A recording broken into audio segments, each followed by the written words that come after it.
We're now on Mishnah Hay. So there's 3 Mishnayot. One speaks of body, one speaks of speech, one speaks of thought. And we learned before, right, 3 aspects of yourself: speech, thought, and action. Thought is yourself. You're a creature of thought, will, decision, emotion, right? Speech is your tool for connecting to Hashem, and action is your tool for connecting to other people. So we've taken this original Mishnah, or Vakavya's Mishnah, that says you have to focus on the spiritual, not just the physical, and we've opened it into those 3 realms. So the second one we just saw is clearly how do you take that discussion, are you physical or spiritual, into your connection with other people. And I'm not here just to feed your body, I'm here to feed your soul. What's interesting is that this one now says a person who's awake at night alone. This is going to be about thought, which means this is how you consider yourself. The first one is your connection to God. You might have on first pass thought that the Mishnah that says 2 people need to speak words of Torah is about the interaction between people. It's actually, that's the interaction between you and God. Right? The physical and the spiritual, the balance of using physical versus spiritual in your interaction with God. God says, speech, which is my tool for connecting to me, I want you to use that to connect others to me as well.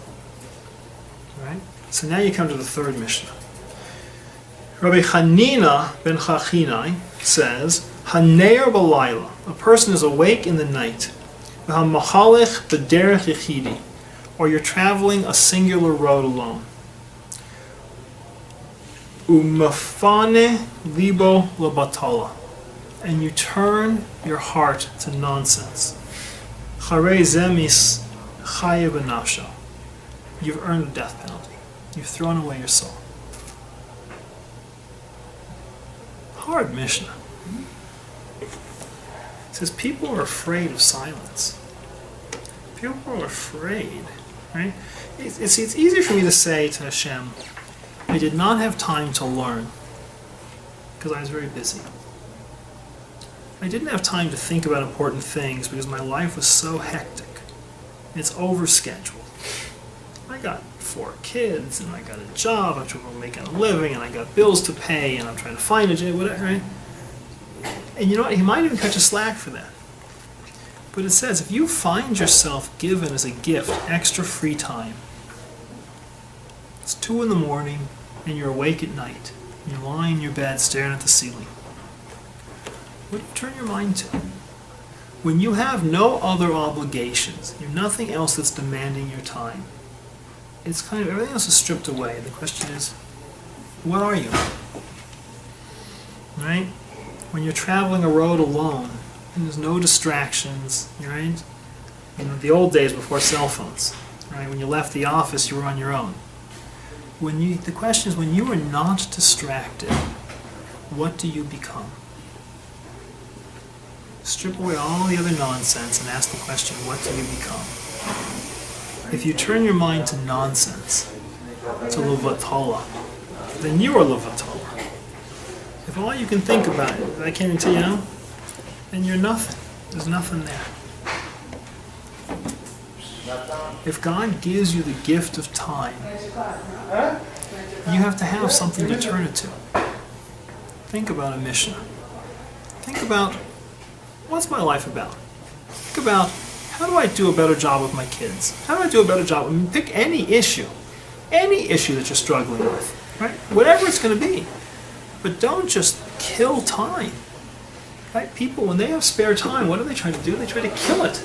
It's like suicide on the installment plan.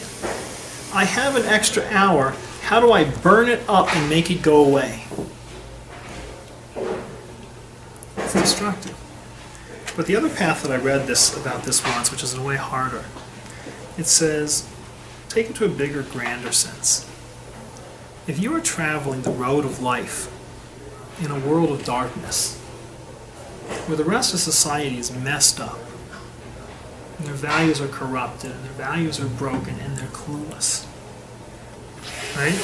I'm not sure if you've ever seen such a world, where people are into TMZ, you know?